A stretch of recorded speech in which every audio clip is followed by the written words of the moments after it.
అందరికీ నమస్కారం. Welcome to జీవన చినుకు. చిన్న కథ పెద్ద అర్థం. ఒక వయసు పైబడిన వడ్రంగి తన యజమాని దగ్గరికి వచ్చి, నేను పని నుండి విశ్రాంతి తీసుకుని నా కుటుంబంతో ప్రశాంతంగా గడపాలనుకుంటున్నాను అని చెప్పాడు. యజమానికి అతను వెళ్ళిపోవడం ఇష్టం లేదు, కానీ అంగీకరించి నా కోసం చివరిగా ఒక్క ఇల్లు కట్టిపెట్టు అని కోరాడు. అప్పుడు వడ్రంగి సరేనన్నాడు. కానీ అతని మనసంతా ఎప్పుడెప్పుడు ఇంటికి వెళ్ళిపోదామా అనే దాని మీదే ఉంది. ఎలాగోలా పనిని త్వరగా ముగించాలని నాసిరకం కలపతో ఏమాత్రం శ్రద్ధ లేకుండా ఆ ఇంటిని పైపైన కట్టాడు.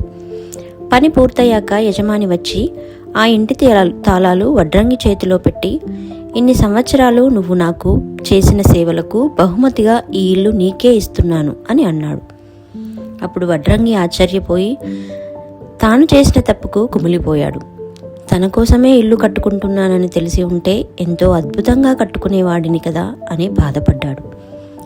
దీంట్లో నీతి ఏంటంటే, మన జీవితం మనం ప్రతిరోజు చేసే పనుల ప్రతిరూపం. మనం ఎవరి కోసమో పని చేస్తున్నాం అని అనుకుంటాం, కానీ నిజానికి ఈరోజు మనం చేసే పనే రేపటి మన భవిష్యత్తుని నిర్ణయిస్తుంది. కాబట్టి ఏ పని చేసినా పూర్తి శ్రద్ధతో నిజాయితీతో చేయాలి. ఈ స్టోరీ మీకు నచ్చినట్టయితే లైక్ చేసి కామెంట్ చేయండి. ఇలాంటి స్టోరీస్ కోసం జీవన చినుకు ఛానల్ని సబ్స్క్రైబ్ చేయండి.